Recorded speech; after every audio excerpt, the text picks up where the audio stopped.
সবুজ রংটা একটা আলাদা মাত্রা দিয়ে বলেছিলাম যে তৈরি করতে, কিন্তু এখন আবহাওয়া যে দেখছি তাতে আমার মনে হয় আবার লালটাকে নতুন করে তৈরি করতে হবে। अभी सस्पेंस चल रहा है। লালের চাহিদাটাও আমাদের কাছে প্রয়োজন হয়ে পড়বে। जिन लोगों को जीत का आशा है वही लोग बेसी खरीदते हैं, वही खेलेंगे। ভোট পর্ব তো শেষ, এবার ফল প্রকাশের অপেক্ষা। তারপরেই শুরু হবে বিজয় উৎসব, আর বিজয় উৎসবে রং মাস্ট। এবার কোন রঙের চাহিদা বেশি জানতে আমরা চলে এসেছি রঙের মার্কেটে। यही लगता था एक ही पार्टी यहाँ पर है और कोई दूसरा इसके अगेंस्ट में तुलना में कोई है नहीं, लेकिन वोट के बाद में अभी बड़ा खामोशी सा है। अभी लोगों को पता नहीं चल रहा है, अनुमान लगाना बड़ा कठिन हो रहा है, क्योंकि वोट भी इस बार बहुत फेयर हुआ है।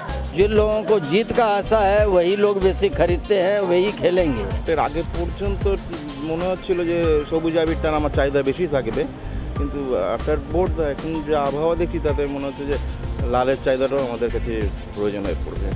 ফল প্রকাশের পরে পশ্চিমবঙ্গের রাজনৈতিক মানচিত্রে কি রং হবে তা অবশ্য জানতে অপেক্ষা করতে হবে 19শে মে পর্যন্ত।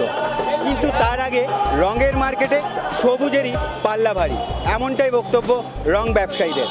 ক্যামেরায় রানার সঙ্গে মুজিবের রিপোর্ট, এস নিউজ।